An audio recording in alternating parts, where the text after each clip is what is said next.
découverte du métier de cordonnier, en fait, ça s'est fait lors d'une porte ouverte, hein, puisque lorsque j'étais plus jeune, j'étais en échec scolaire. Et j'avais des aptitudes manuelles qui permettaient d'accéder à ces genres de métiers. Et lors de la visite, le premier atelier que j'ai visité, c'était l'atelier cordonnier-bottier. Et j'ai eu un coup de foudre pour ce métier, de par les odeurs, les matières et l'environnement qui constituait donc, le lieu dans lequel j'allais évoluer. Et pour moi, ça a été vraiment une révélation, quoi. Le métier de cordonnier, à l'origine, en fait, il servait à fabriquer les paires de chaussures pour les gens. Et après, donc, la réparation des articles qu'ils réalisaient. Ce qui m'a vraiment fait choisir ce métier, c'était en fait déjà de travailler en autonomie totale, puisque en fait, lorsqu'on travaille, on est souvent seul. Et donc, la réalisation d'articles de chaussures, par exemple, et de partir d'une forme plate et d'arriver à donner du volume à cette matière, de façon à ce qu'elle soit utilisable par quelqu'un. Ça, c'était quelque chose qui m'a vraiment passionné.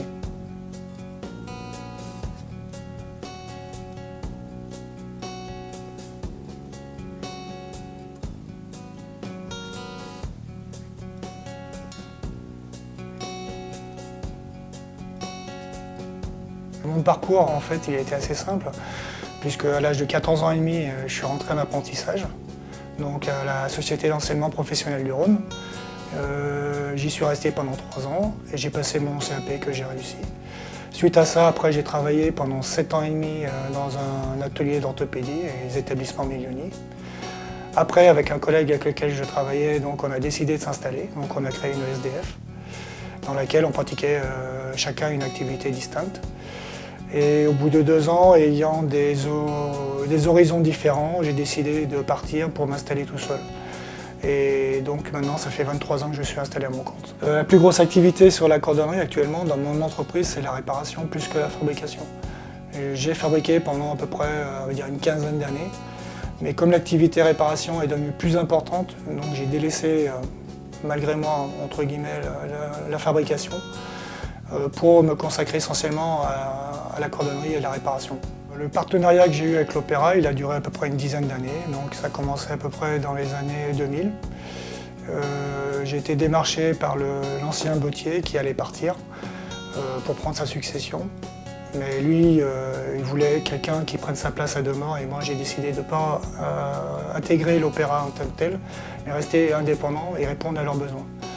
Donc voilà, j'ai travaillé avec eux, j'ai fait plus de 80 spectacles sur lesquels j'ai réalisé à peu près, on va dire, entre 150 et 200 paires de chaussures. Ça me rend triste parce que j'ai pas assez de bras pour tout faire. Mais bon, là j'ai dents, voilà, il faut faire des choix.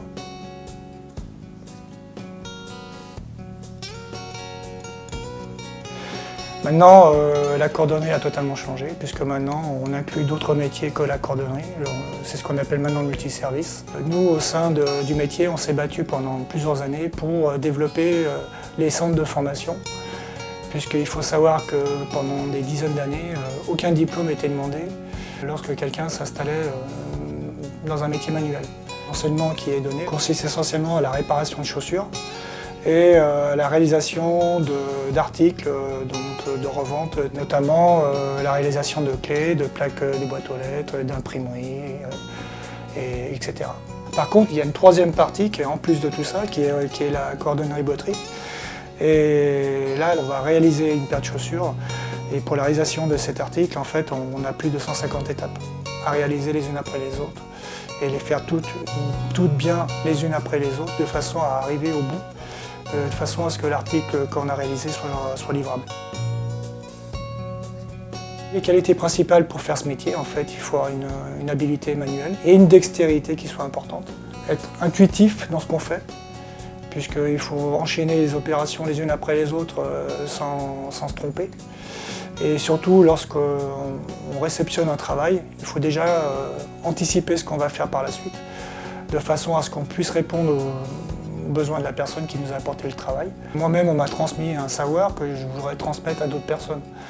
Donc, par le biais de stagiaires qui viennent dans mon entreprise, faire des découvertes ou des évaluations, savoir s'ils peuvent ou pas accéder à notre métier, et moi, ça me conforte dans l'idée qu'en fait, il y a encore des gens qui veulent apprendre et il faut des formateurs. Donc il faut être attentiste et répondre aux besoins des gens. Donc quand on est sollicité, par conscience professionnelle, entre guillemets, je dis jamais non. Je dis on va essayer, on va voir. Et si jamais vous êtes capable d'évoluer dans le métier, je vous souhaite bonne chance. Et je serai content que vous soyez meilleur que moi.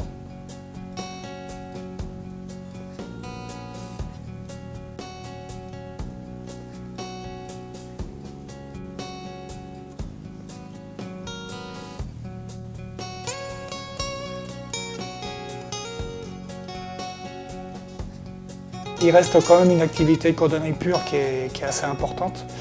Et là, c'est pour une catégorie de gens qui investissent vraiment dans des chaussures de très très bonne qualité et qui veulent avoir un artisan qui soit à même de répondre à leurs besoins, quoi. Le conseil, c'est essayer, de ne pas avoir de regrets. Voilà.